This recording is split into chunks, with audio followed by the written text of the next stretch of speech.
Ay, qué oso. A ver.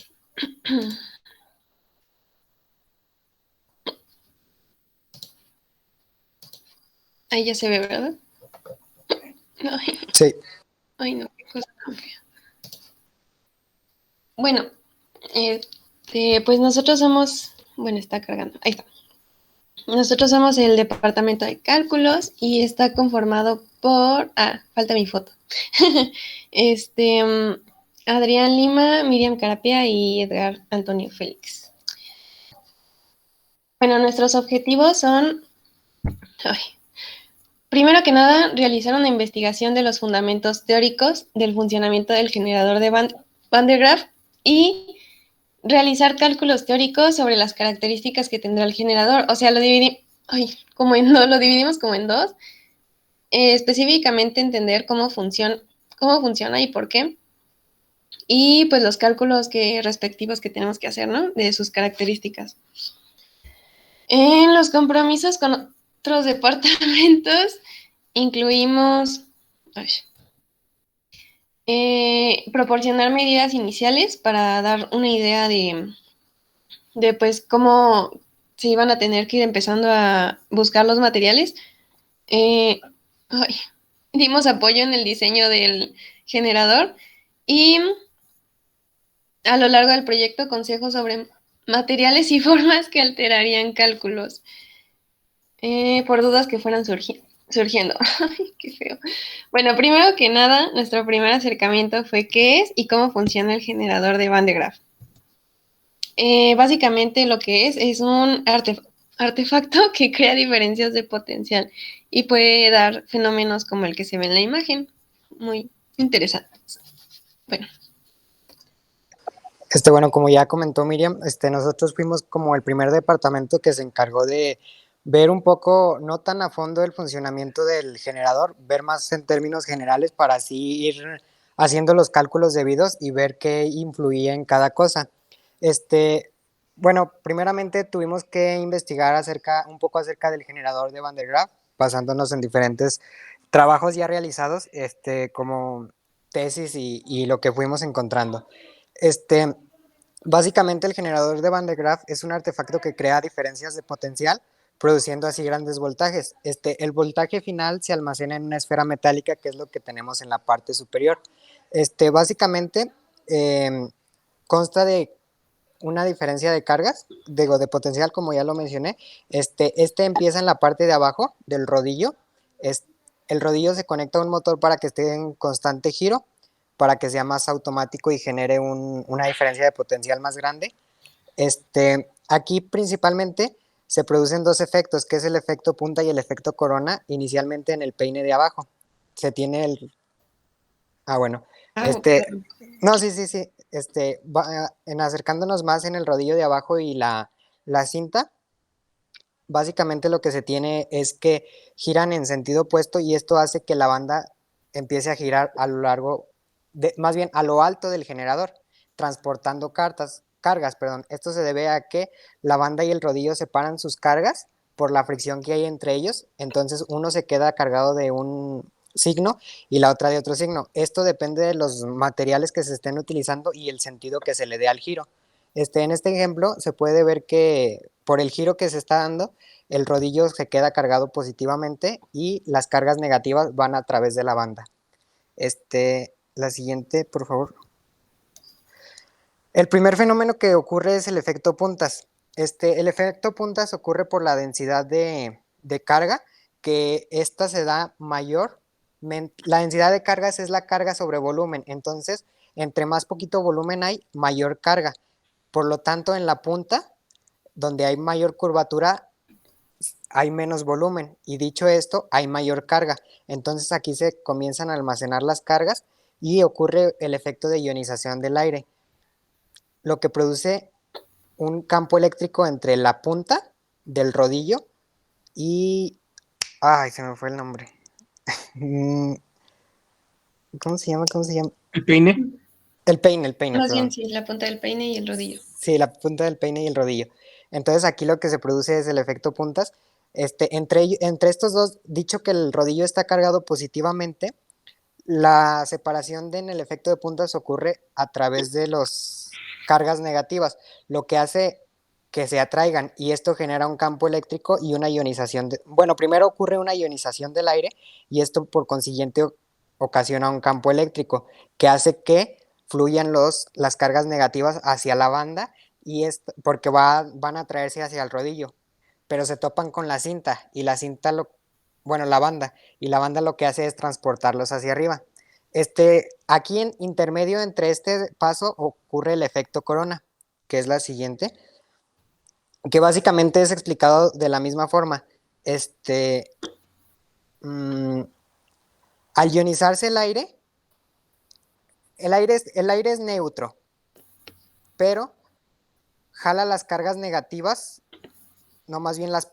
Ay, ¿cómo va ahí? Sí, jala las cargas negativas porque la punta queda cargada negativamente, entonces todo lo demás del peine queda cargado positivamente y jala las cargas negativas del aire. Entonces aquí ocurre la ionización, esto va como a la par de la ionización del aire. Entonces a través de esto se crea el aire y crea la conducción, es como crea un puente. El efecto corona y el efecto punta es básicamente van de la mano.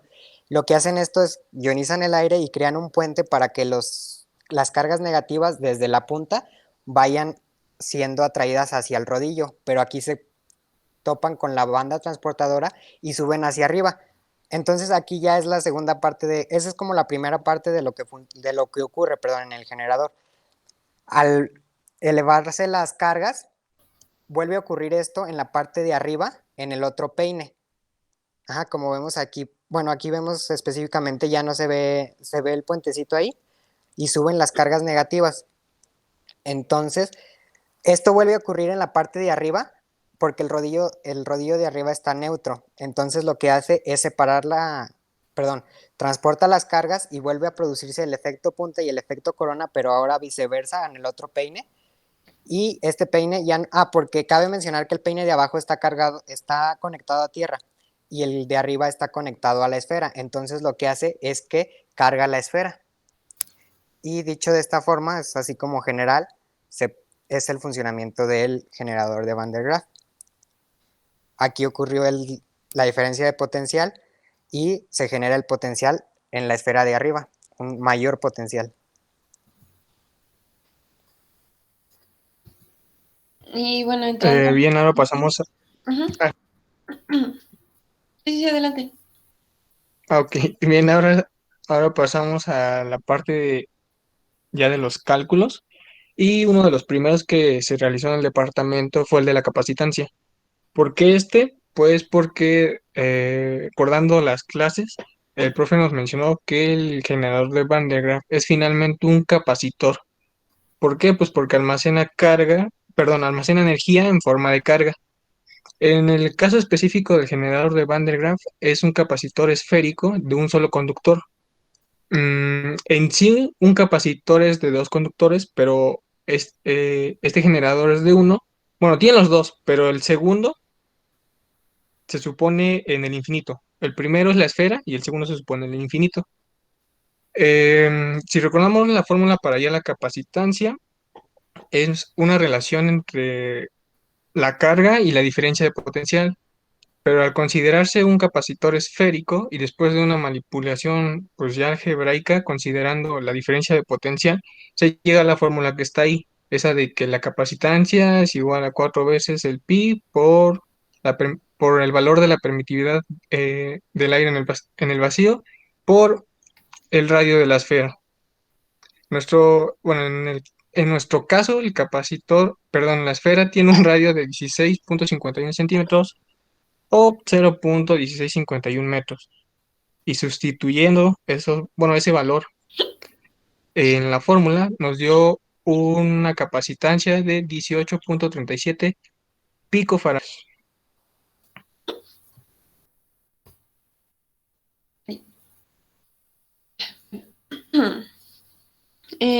Otro de los aspectos que podemos considerar es el campo eléctrico que vamos a tener. Para esto es necesario encerrar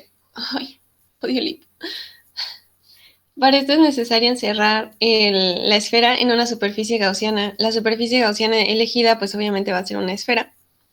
Y bueno, la ventaja de hacer esto es que si se fijan, esa superficie es la de alrededor, encierra toda la carga. Entonces, podemos considerarlo como, o sea, es lo mismo encerrar la esfera con la carga distribuida que una carga puntual con la misma cantidad de carga.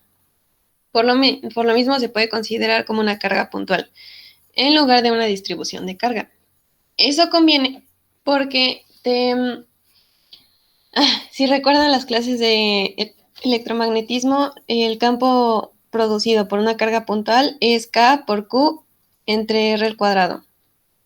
Ok, esta es la fórmula que se usaría, sin embargo, el campo que nosotros vamos a considerar es 3 por 10 a la 6 volts por metro. ¿Por qué? Porque este es el campo necesario para ionizar el aire. El ionizar el aire, como ya lo vimos, va a ser algo muy importante. De ahí vamos a obtener las cargas con las que se va a cargar la esfera, justamente. Entonces, este campo va a ser el campo máximo que vamos a tener. ¿Por qué? Porque el generador deja de acumular carga cuando el aire se vuelve conductor. O sea, las cargas que vamos a tener aquí va a ser gracias a las cargas de la ionización, de la ionización del aire. Cuando todo el aire de adentro del generador esté ionizado, por eso es importante que esté todo sellado. Cuando todo ese aire esté ionizado, que va a ser a este campo, vamos a dejar de tener aire con que cargar. No sé si me explico. Ya no va a haber aire de donde sacar más carga, entonces hasta ahí, en ese punto, el generador va a dejar de acumular carga. Por eso, ese es el campo máximo que vamos a tener. Aquí vamos a estar hablando de carga máxima, de intensidad máxima, de voltaje máximo y así, porque justamente estamos considerando el campo máximo. Y pues los valores que tal vez se obtengan experimentalmente sean un poco menores porque pues los teóricos siempre son una guía nada más, ¿no? Bueno, otro aspecto a considerar importante de esta imagen es que si nos damos cuenta, el campo es constante. Bueno, acá lo podemos ver, es un número, es constante. Y la dirección es radial. ¿Por qué? Porque la distribución de carga tiene simetría esférica. Si se fijan, la carga se va a distribuir alrededor de toda la esfera. ¿Por qué? Porque la esfera es conductora. Se va a distribuir, entonces vamos a tener carga en toda la esfera. Por lo tanto, el campo va a ser hacia todas las direcciones. Si es hacia todas las direcciones, la dirección es radial. Aquí podemos ver el campo radial y pues las flechitas azules. ¿Qué más? Bueno, esto es importante para el flujo eléctrico. Porque si estamos hablando de superficie gaussiana, pues podemos hablar de flujo. ds, como lo ponen aquí, es el diferencial de área. Si se fijan, el diferencial de área en una esfera también tiene dirección radial, porque pues el vector área es perpendicular a la superficie y pues en todos los puntos lo perpendicular es pues como hacia afuera. Si se fijan, aquí también ds, que es el diferencial de área, va en dirección radial. Y bueno, si sabemos que el campo tiene dirección radial y el diferencial de área tiene dirección radial, ambos son paralelos. ¿Cuál es la ventaja de que sean paralelos? Que podemos usar esta ecuación. Bueno, esta es la fórmula de flujo. Flujo es la integral de una superficie cerrada de campo por el diferencial de área, ambos vectores. Pero si sabemos que el campo es constante y ambos son paralelos, podemos, después de manipulaciones algebraicas, llegar a esta parte, donde tenemos que el flujo nada más sería la multiplicación del campo por el área. Se sustituyen los valores, el campo que ya lo tenemos, 3 por 10 a la 6, que es para ionizar el aire, y el área de una esfera es 4pi por radio al cuadrado. Se sustituye el valor del radio. Y pues el cálculo da de 1.027 por 10 a la 6 volts metro. Ese sería el flujo eléctrico que tenemos en la esfera. Vaya. El siguiente de los cálculos que realizamos fue el del potencial máximo. Se tomaron como puntos justo a la esfera y el segundo conductor que está en el infinito. Entonces, si recordamos la fórmula para hallar el potencial, bueno, la diferencia de potencial eléctrico, es menos la integral de un punto inicial a un punto final por el vector del campo, producto punto, el vector de desplazamiento. En este caso, se considera como punto final al que está en el infinito, pues obviamente porque tiene un potencial mayor que el de la esfera. Evaluándolo en el infinito, pues nos da cero finalmente. Y luego nos queda la siguiente expresión, que es menos la integral desde la posición de la esfera hasta el infinito, pero por propiedad de las integrales, pues invertimos los signos. Y retomando lo que acaba de mencionar Miriam, el campo es finalmente constante, pues podemos sacarlo de la integral y realizando pues ya la integral del vector de desplazamiento, nos quedaría que es finalmente el radio, es decir, el potencial máximo sería al final el producto de la magnitud del campo por el radio de la esfera. Y sustituyendo esos valores nos dio un potencial de 49,53 megavolts.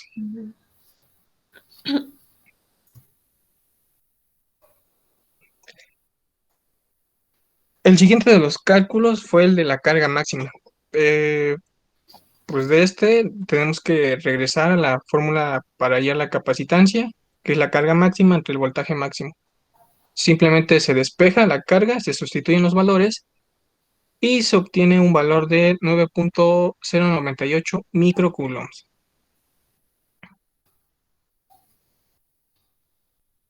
Y otro de los cálculos que se realizó fue el de la energía almacenada.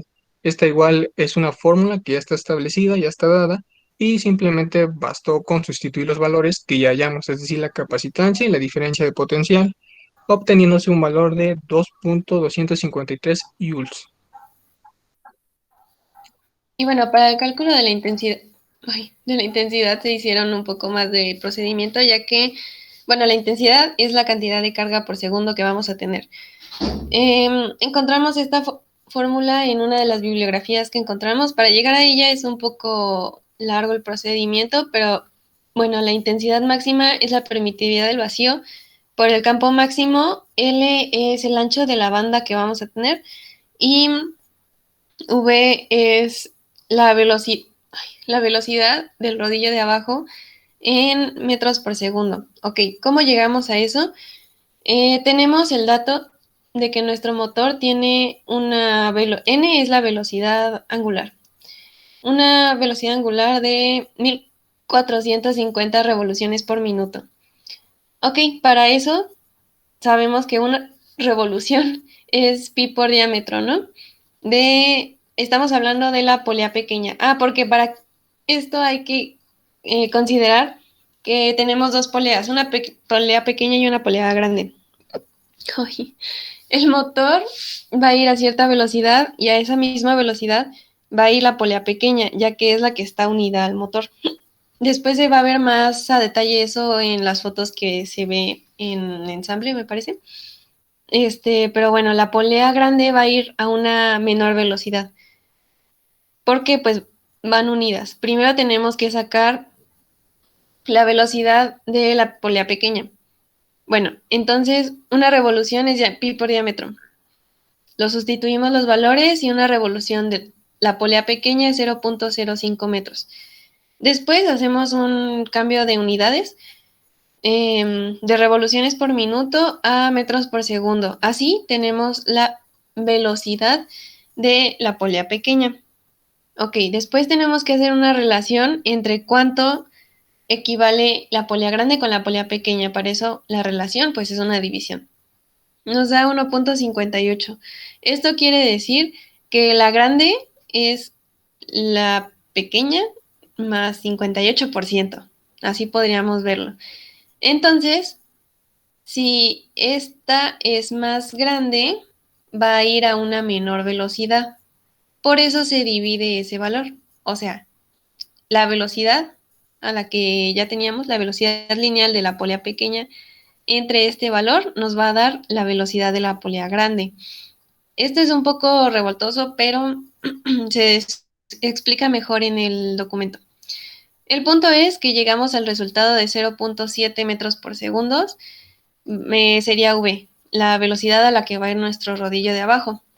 ¿Para qué sirve eso? Para calcular la intensidad máxima. Sustituimos los valores de cada uno y tenemos un total de 1.7 microamperios.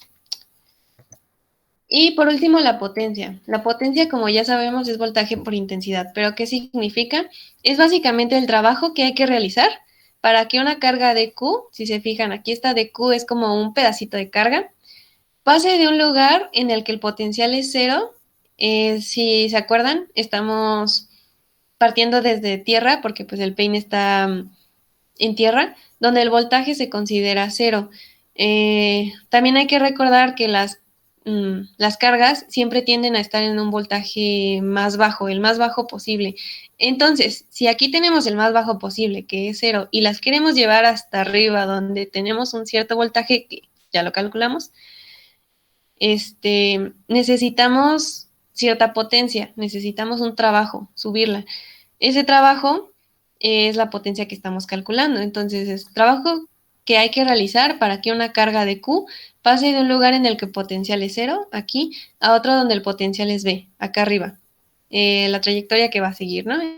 Entonces, la fórmula es potencial es igual a voltaje por intensidad, se sustituyen los valores igual y obtenemos que la potencia es de 0.84 watts. Y bueno, hasta aquí sería todo.